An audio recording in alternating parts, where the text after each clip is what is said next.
The great hall of the Galactic Council shimmered like a frozen dream. Tall spires of living crystal rose from the floor of Xylos Prime, pulsing with soft blue light that shifted with every word spoken. Hundreds of alien delegates sat in tiered rings, their forms as varied as the stars they came from. Some with scales, others with feathers, a few made of shifting mist or hardened light. They had gathered for a decision that had been debated for decades, but now, with Earth's latest leap in quantum drive technology, and its history of war still fresh in the records, the time had come to act.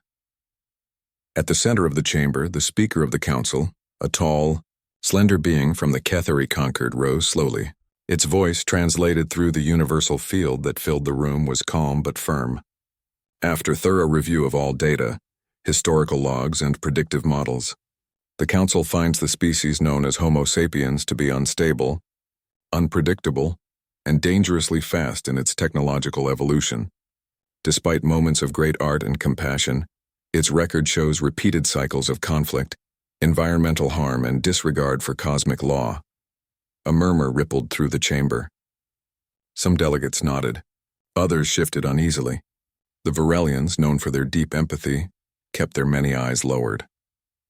They had argued for more time, for outreach, for understanding.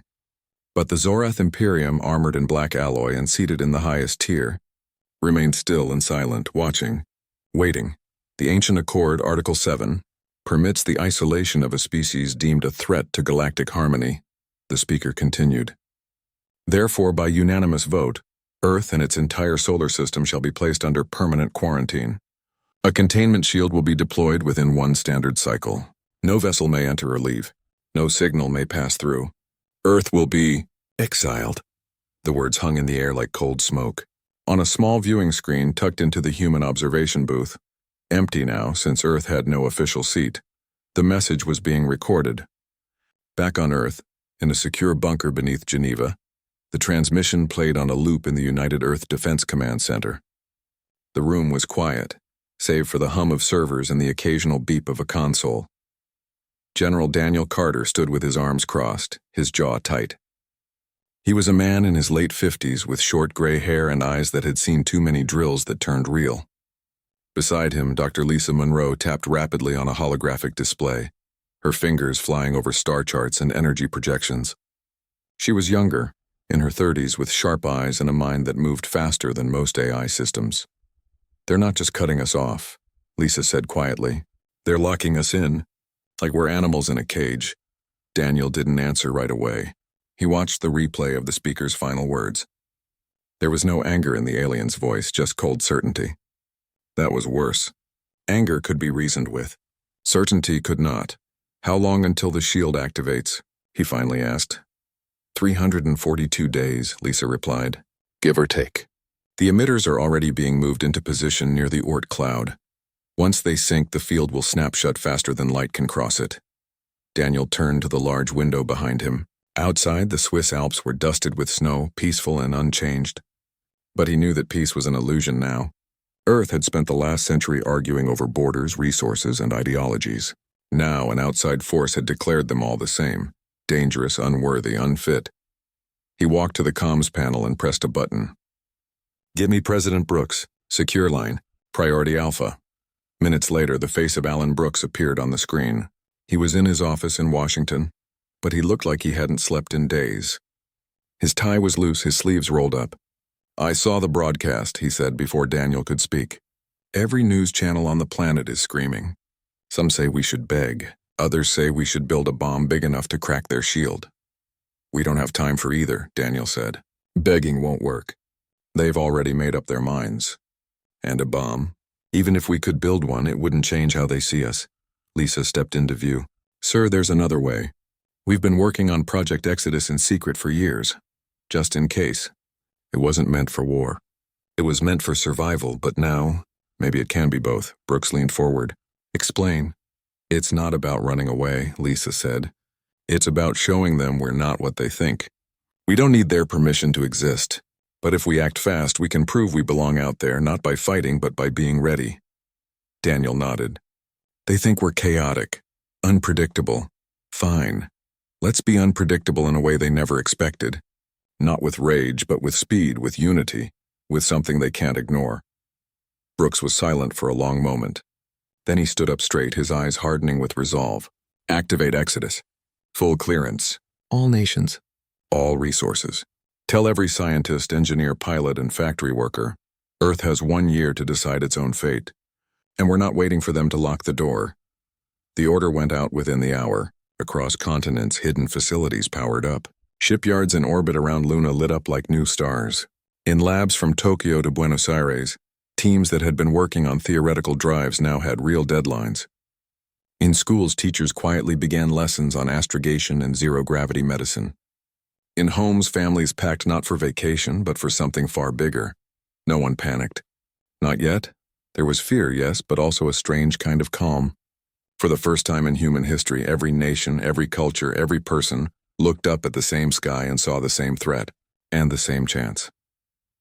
Back in Geneva, Daniel watched as the first schematics for the Odyssey Dawn appeared on the main screen. A ship unlike any before it. Built not for elegance, but for endurance. Not for show, but for purpose. They decided to exile us, he said to Lisa, his voice low. But they forgot one thing.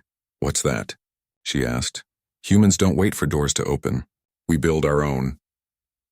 The world did not scream. It did not riot or collapse into chaos. Instead, it moved, quietly, quickly, and with a focus no one had seen before. Within days of President Brooks's order, every nation on Earth fell into a rhythm that felt ancient and new at once. Factories that once made cars began shaping hull plates. Universities turned lecture halls into design centers. Even children in schools learned how to read star charts and calculate orbital trajectories. No one was told to do this. They simply knew it had to be done. In the dry deserts of Nevada, a former solar farm became a launch testing site.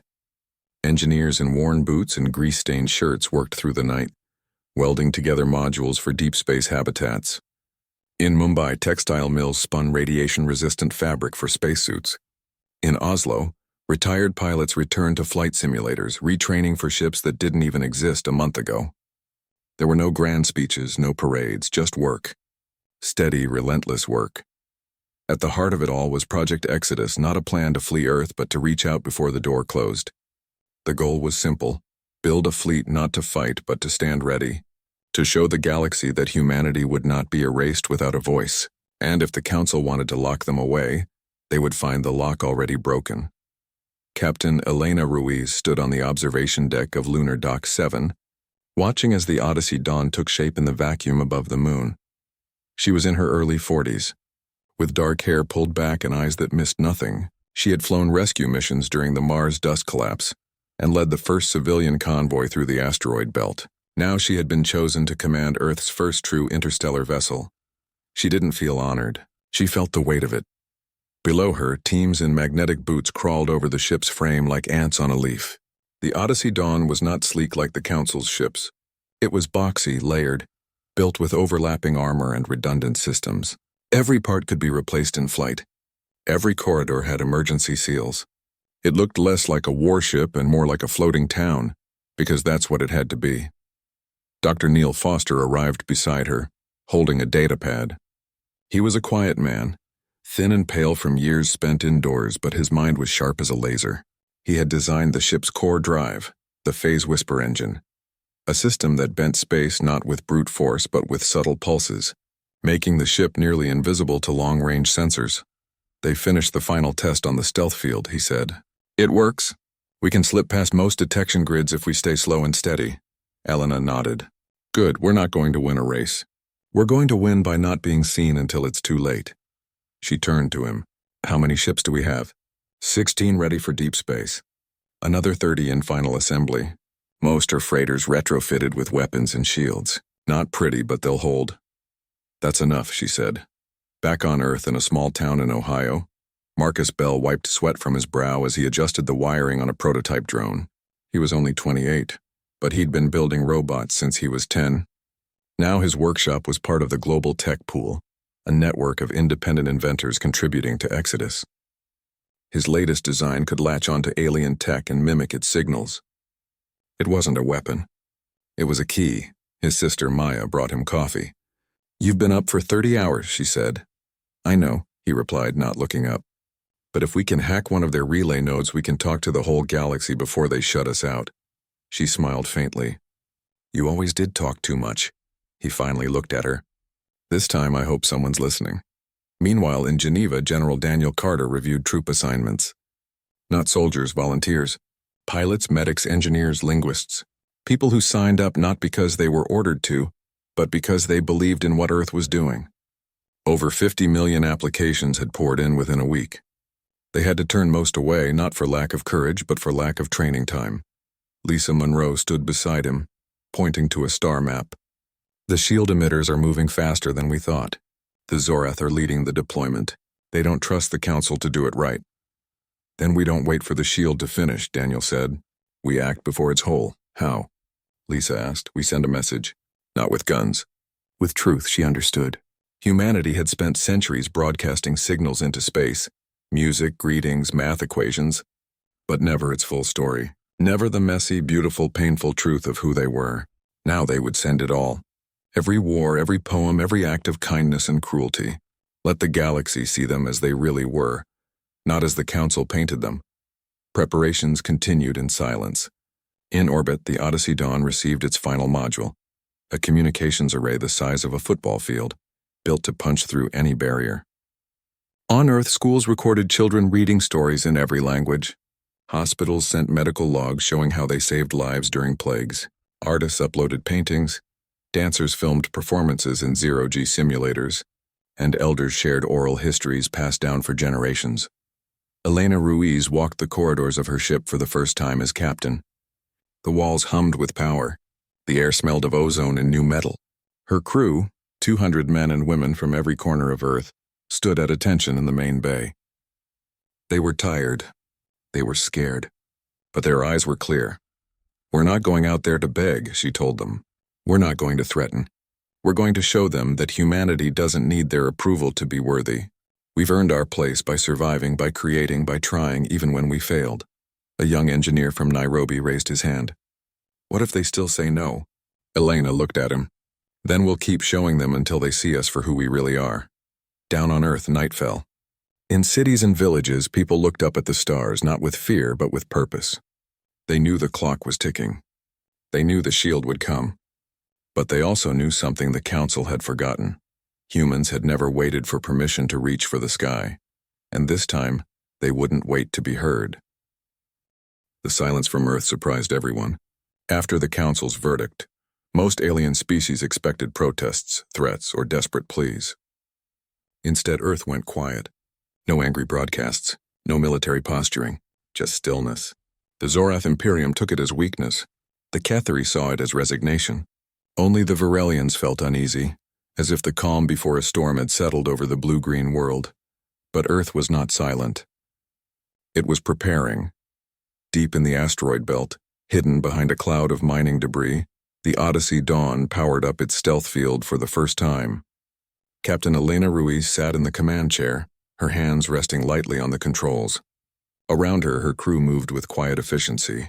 They had one mission: reach the old relay node near Proxima Centauri, a derelict communications hub left behind by a long-gone traitor species.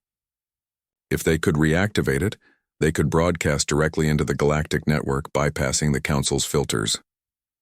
Dr. Neil Foster monitored the engine from engineering. Field is stable. We're invisible to passive scans, but if we fire weapons or boost speed, we'll light up like a flare. Then we don't fire. And we don't boost, Elena said. We drift, we wait. We listen. For 3 weeks, the ship moved like a ghost through the dark. They passed derelict freighters, frozen comets, and the silent ruins of early human outposts. No one spoke much. They saved power, saved air, saved hope. On Earth, billions held their breath, watching the mission's progress through encrypted updates. Then they reached the relay node. It hung in space like a broken spider, its arms bent, its core dark. Marcus Bell's drone, launched from the Odyssey Dawn, latched onto the main console. Back in Ohio, Marcus guided it remotely, his fingers flying over a custom interface. Sweat dripped from his forehead as he bypassed ancient firewalls and rerouted dead circuits. Come on, he whispered, just one more connection. On the ship, Elena watched the drone's feed.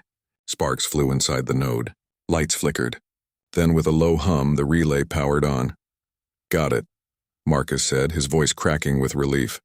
Now came the hard part.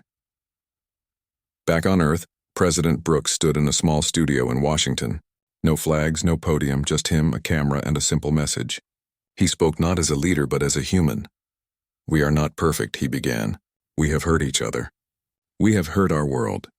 But we have also healed. We have built hospitals in war zones. We have sent food to strangers. We have sung songs in the dark just to keep hope alive." His words were recorded, then joined by thousands of others. A grandmother in Kenya telling a folktale, a teenager in Brazil playing guitar on a rooftop, a nurse in Jakarta describing how she held a dying patient's hand during a pandemic. Scientists shared data on clean energy. Artists sent holograms of their work. Children drew pictures of peace and mailed them digitally into the void. All of it, every sound, every image, every heartbeat, was bundled into one massive transmission. And with the relay node alive, Earth sent it out, not as a plea but as a gift. The signal spread faster than anyone expected. It slipped into trade routes, public archives, even private channels. At first, most species ignored it. Then a few listened. Then more. On the ocean world of Virelis, empathic beings gathered in their coral halls as the human music played. They wept at the sound of a lullaby sung by a mother in soul. They marveled at footage of firefighters pulling strangers from rubble in Istanbul. For the first time, they saw humans not as data points but as feeling beings. Flawed, yes, but full of light. In the Kethari data spires, logic engines ran simulations based on Earth's medical records. They found patterns of selfless care that defied pure survival instinct. A Kethari elder, Ambassador Talan, requested an emergency session of the council. "We judged them on their worst days," he said through his translator. "But they are sending us their best. Should we not reconsider?" The Zorath scoffed. "Emotion is weakness. Their art is distraction. Their history proves they cannot be trusted." But doubt had taken root. On the Odyssey dawn, Elena received the first outside message in weeks.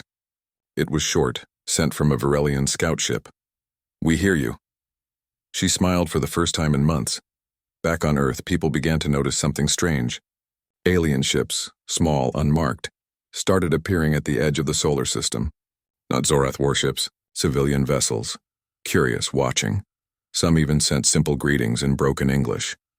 The council was no longer united. Arguments broke out in the crystal.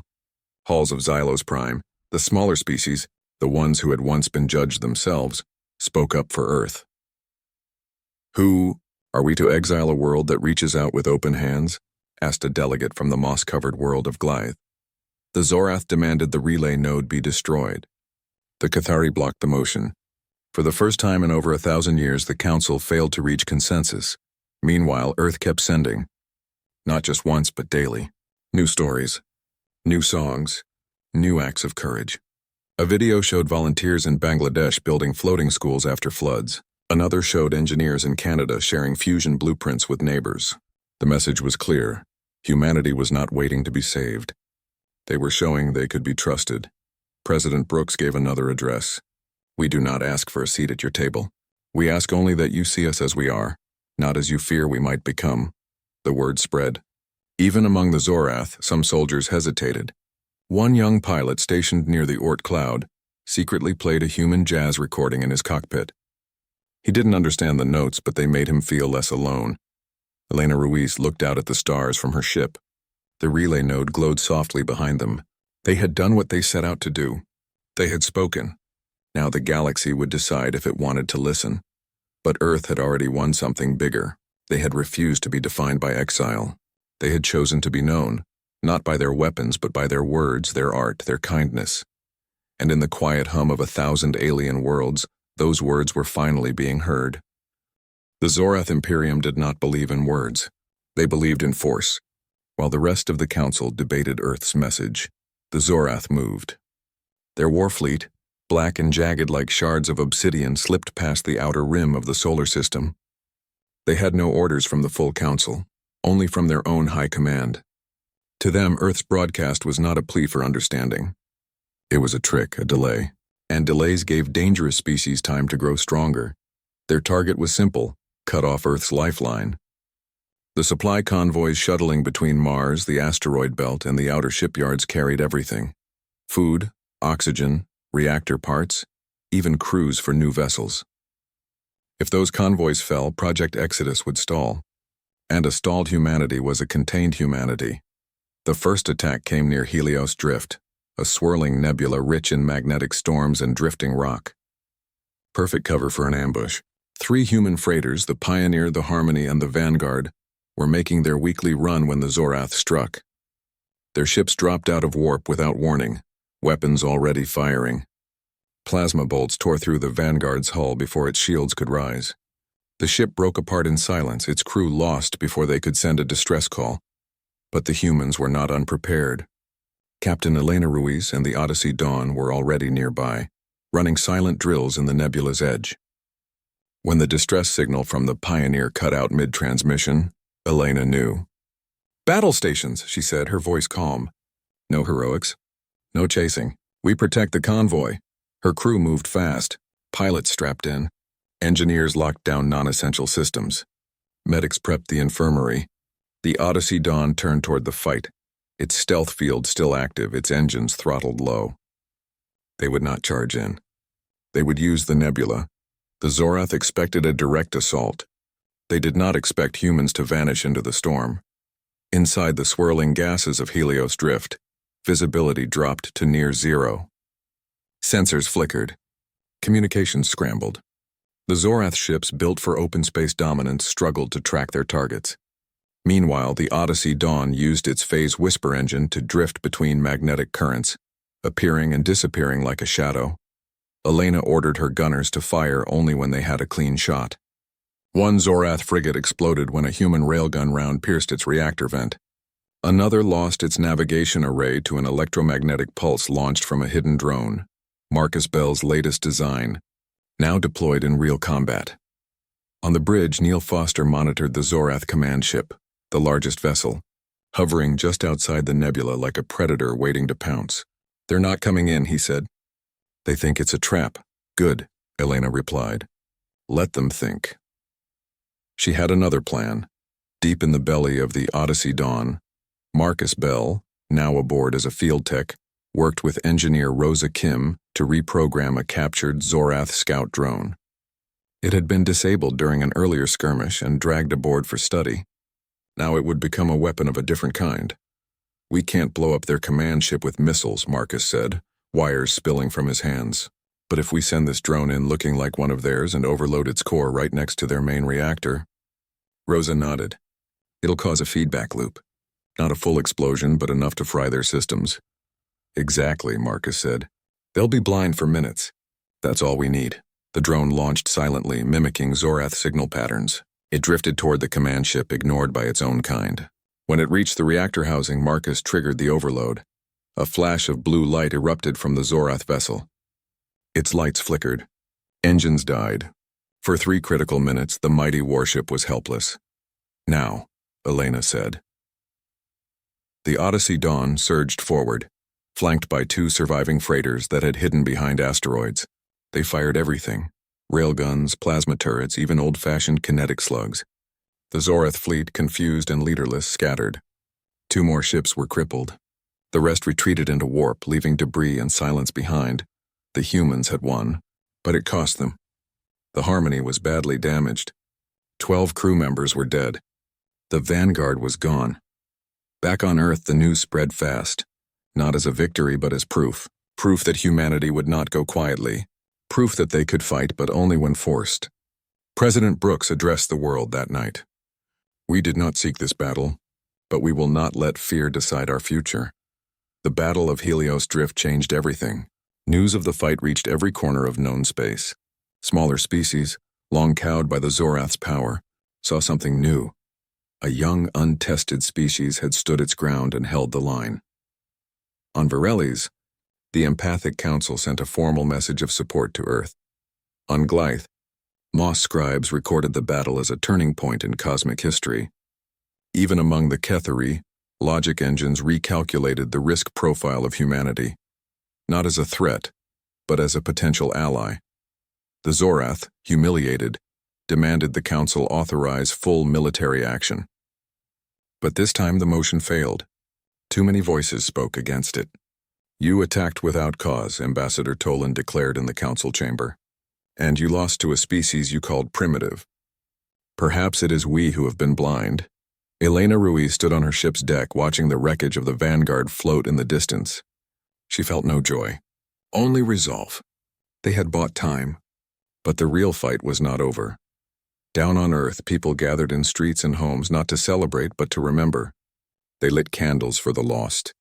They hugged their families tighter, and they worked harder than ever. Shipyards doubled shifts. Labs ran through the night. Children practiced emergency drills not with fear but with purpose, because now they knew the galaxy was watching. And humanity would not be exiled without a stand. The Zorath had thought fear would break them. Instead, it had forged them. In the smoke and silence of Helios Drift, Earth had proven it was not just ready for the stars, it was ready to defend its right to be among them. The galaxy held its breath. After the battle at Helios Drift, the silence was heavier than before. The Zorath had retreated, but their anger simmered. The Council remained divided. Its unity cracked like old glass, and Earth, still under threat of exile, did not celebrate. They prepared, not for war, but for something far bolder. President Alan Brooks stood alone in the White House garden one early morning. Frost clung to the grass and the sky was pale with dawn. He had not slept. In his hand he held a small data chip. On it was the final version of Earth's offer, a package of knowledge, not weapons.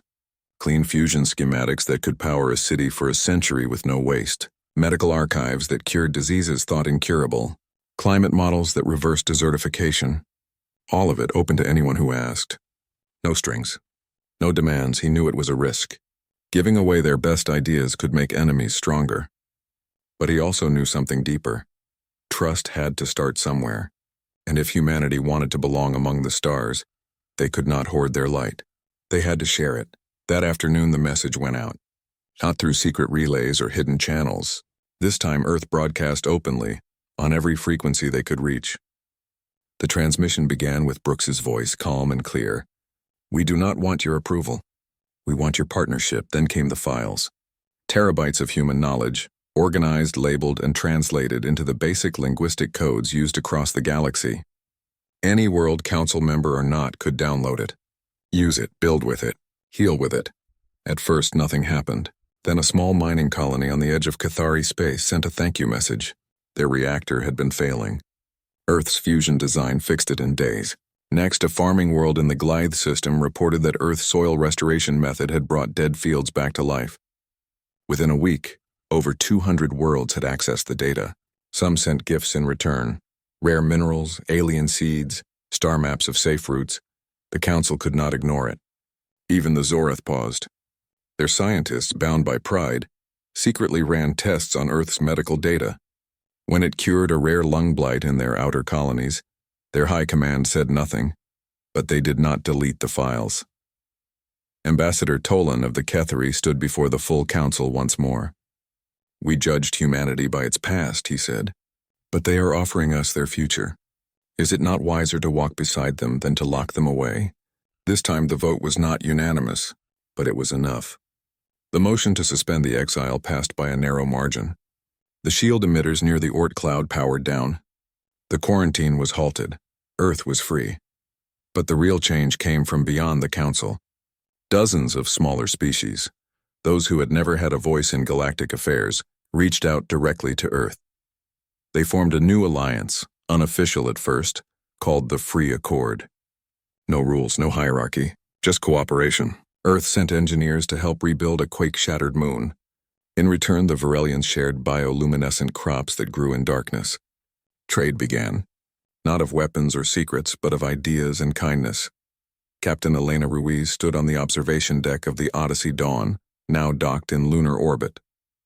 Below her, Earth turned slowly blue and green and alive. She had expected to fight for this moment. Instead, she had helped build it with silence, courage, and truth. Her comm chimed. It was Marcus Bell, back on Earth. "You seeing this?" he asked, his voice bright with wonder. "Seeing what?" she replied. "Everything. The messages. The thanks. The kids in Nairobi just had a video call with students on Glythe. They're teaching each other songs." Elena smiled. That was the victory. Not ships or shields, but connection. Down in Geneva, General Daniel Carter watched the same feed. Beside him, Lisa Monroe sipped coffee. her eyes tired but proud. "They thought we'd break under pressure," she said. "Instead, we built something better," Daniel nodded. "Because we never waited for them to decide we were ready. We just showed them." In Washington, President Brooks received a message from Ambassador Tolan. It was simple. "Your offer is accepted. The Cathari Concord invites Earth to send a delegation to Xylos Prime, not as petitioners but as equals." Brooks did not reply right away. He walked outside again, this time in daylight. Children played in the streets. Workers headed to labs and shipyards. Life went on, not because the danger was gone, but because humanity had chosen to face it together. Weeks later, the first human delegation arrived at the council halls. They did not wear uniforms or carry weapons. They brought gifts, seeds from Earth's oldest forests, recordings of whale songs, and a single painting made by a child in Jakarta, a starry sky with many hands reaching toward it. The Zorath watched from their tier, silent. But even they did not object. Back on the Odyssey Dawn, Elena prepared for a new mission. Not to fight, not to hide, but to explore. To meet the worlds that had reached back when Earth reached out. Her crew was ready. They had proven they belonged. Now they would show what humanity could do when given a chance. As the ship lifted from lunar dock, engines humming softly, Elena looked once more at Earth. It was small from here, fragile, but full of fire. They had been told they were too dangerous for the stars. Too broken, too loud, too human. And in the end, that was exactly why the galaxy needed them.